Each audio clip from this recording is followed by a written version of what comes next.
Well, guys, still here in Port Mansfield, Texas, trying to stay alive pretty much, keeping the tent from falling apart. I went outside, checked on the poles, and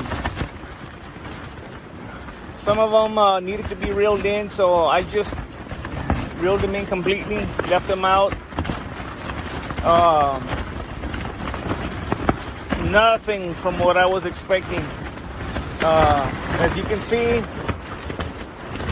you can hear, look at the tent practically falling on top of me.